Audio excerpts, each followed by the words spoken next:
रामायण। जय श्री राम। श्री राम अयोध्या के राजा दशरथ के ज्येष्ठ पुत्र थे और माता सीता उनकी धर्मपत्नी थी। राम बहुत ही साहसी, बुद्धिमान और आज्ञाकारी, और सीता बहुत ही सुंदर, उदार और पुण्यात्मा थी। माता सीता की मुलाकात श्री राम से उनके स्वयंवर में हुई, जो सीता माता के पिता मिथिला के राजा जनक द्वारा संयोजित किया गया था। ये स्वयंवर माता सीता के लिए अच्छे वर की खोज में आयोजित किया गया। उस आयोजन में कई राज्यों के राजकुमारों और राजाओं को आमंत्रित किया गया था। शर्त ये थी कि जो कोई भी शिव धनुष को उठाकर धनुष के तार को खींच सकेगा, उसी का विवाह सीता से होगा। सभी राजाओं ने कोशिश की, परंतु वे धनुष को हिला भी न सके।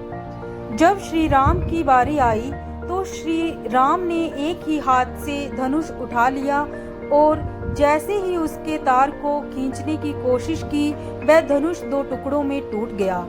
इस प्रकार श्री राम और सीता का मिलन विवाह हुआ। अयोध्या के राजा दशरथ के 3 पत्नियां और 4 पुत्र थे। राम सभी भाइयों में बड़े थे और उनकी माता का नाम कौशल्या था। भरत राजा दशरथ की दूसरी पत्नी कैकेयी के पुत्र थे। दूसरे 2 भाई थे, लक्ष्मण और शत्रुघ्न, जिनकी माता का नाम था सुमित्रा। प्रभु राम को भगवान विष्णु का अवतार माना जाता है।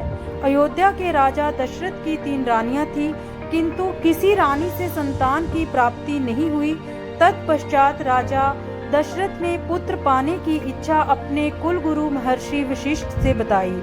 महर्षि वशिष्ठ ने विचार कर ऋषि श्रृंगी को आमंत्रित किया। ऋषि श्रृंगी ने राजा दशरथ को पुत्र प्राप्ति के लिए यज्ञ करने का प्रावधान बताया।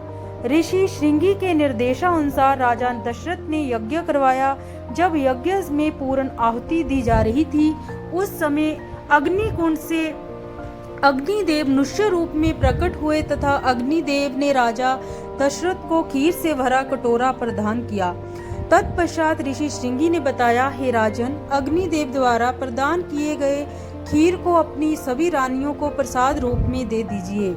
राजा दशरथ ने वह खीर अपनी तीनों रानियों कौशल्या, कैकेयी एवं सुमित्रा में बांट दी। प्रसाद ग्रहण करने के पश्चात निश्चित अवधि में अर्थात चैत्र माह में शुक्ल पक्ष की नवमी को राजा दशरथ के घर में माता कौशल्या के गर्भ से राम जी का जन्म हुआ तथा कैकेयी के गर्भ से भरत एवं सुमित्रा के गर्भ से लक्ष्मण तथा शत्रुघ्न का जन्म हुआ।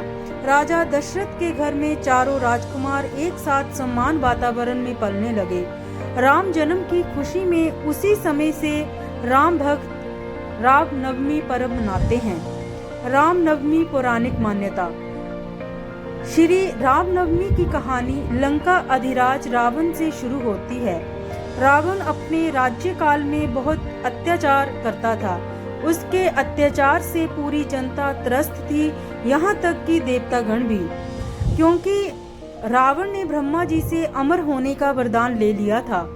उसके अत्याचार से तंग होकर देवतागण भगवान विष्णु के पास गए और प्रार्थना करने लगे। फलस्वरूप प्रतापी राजा दशरथ की पत्नी कौशल्या की कोख से भगवान विष्णु ने राम के रूप में रावण को परास्त करने हेतु जन्म लिया। तब से चैत्र की नवमी तिथि को रामनवमी के रूप में मनाने की परंपरा शुरू हुई। ऐसा भी कहा जाता है कि नवमी के दिन ही स्वामी तुलसीदास जी ने रामचरितमानस की रचना शुरू की थी।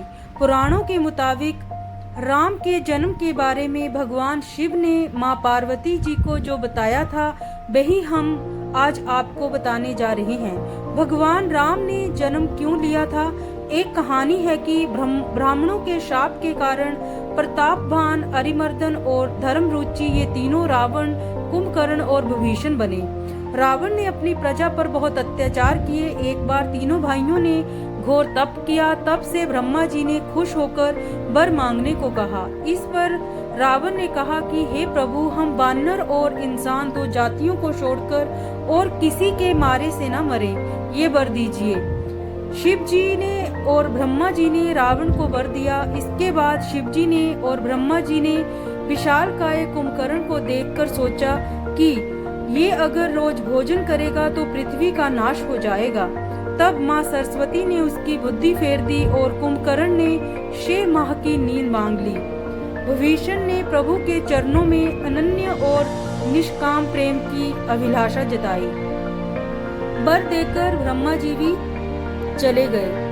तुलसीदास जी ने लिखा है कि जब पृथ्वी पर रावण का अत्याचार बढ़ा और धर्म की हानि होने लगी, तब भगवान शिव कहते हैं कि राम जन्म के हेतु अनेका, परम विचित्र एक ते एका। जब जब होई धर्म की हानि, बाढ़ही असुर अधम अभिमानी। तब तब प्रभु धरी विविध शरीरा, हरहि कृपा निधि सज्जन पीरा। जानी जब जब धर्म का हास होता है और अभिमानी राक्षस प्रवृत्ति के लोग बढ़ने लगते हैं, तब कृपा निधान प्रभु भांति भांति के दिव्य शरीर धारण कर सज्जनों की पीड़ा हरते हैं। वे असुरों को मारकर देवताओं को स्थापित करते हैं, अपने वेदों की मर्यादा की रक्षा करते हैं। यही श्री राम जी ने अवतार का सबसे बड़ा कारण है।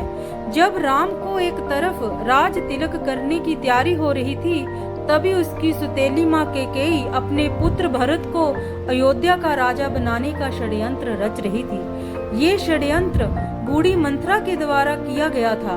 रानी कैकेयी ने एक बार राजा दशरथ की जीवन की रक्षा की थी। तब राजा दशरथ ने उन्हें कुछ मांगने के लिए पूछा था। तब कैकेयी ने कहा, समय आने पर मैं मांग लूंगी। उसी वचन के बल पर कैकेयी ने राजा दशरथ से पुत्र भरत के लिए अयोध्या का सिंहासन और राम के लिए 14 वर्ष का वनवास मांगा।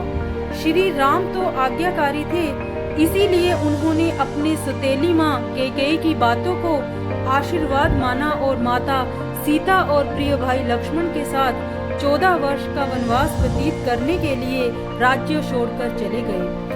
इस असीम दुख को राजा दशरथ सह नहीं पाए और उनकी मृत्यु हो गई। कैकेयी के पुत्र भरत को जब ये बात पता चली तो उसने भी राजगद्दी लेने से इनकार कर दिया। तो दोस्तों, आगे की रामायण हम अगले भाग ख में सुनेंगे। उसके लिए आप हमारे चैनल विप्लव वॉइस को जरूर सब्सक्राइब करें। जय श्री राम।